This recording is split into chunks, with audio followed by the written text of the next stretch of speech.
Ko'pchilik mendan so'raydi, Mimitsky mashinkalarni ajinlarni rollerlar bilan ketkazsa bo'ladimi? Da, bo'ladi. Bu uchun maxsus liba roller o'zini sotib olasiz va gelingiz yoki kremingiz bilan ishlatishingiz mumkin. Hozirgi paytda qizlarjonlar o'zi mana bunaqa varianti ham chiqqan, ko'rsatib o'tdim. Krem roller. Buni o'zini kremi bo'ladi ichida. Mana bunaqa rolleri bo'ladi.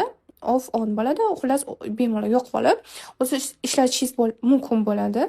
Ichida o'zini kremi bo'ladi. Отдельно mana bunaqa отдельно sotib olib o'tirmaysizda. Bular qizlarjonlar yuzinglarni tortib beradi, lifting effekt qilib beradi. И buni ikki xili bo'ladi, kстати. Увлажняющий varianti ham bo'ladi.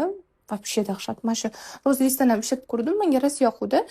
Men bu variantini qizlar bemalol ana yuzinglarda Mimitsky mashinkalar boshlangan bo'lsa, shuni o'zidan ham ishlatsanglar bo'ladi. Buni ichidan o'zini kremi chiqadi. Unda bosganingizda kimdo yuzinglarni massaj qilib, ajinlaringlarni ketkazsanglar bo'ladi.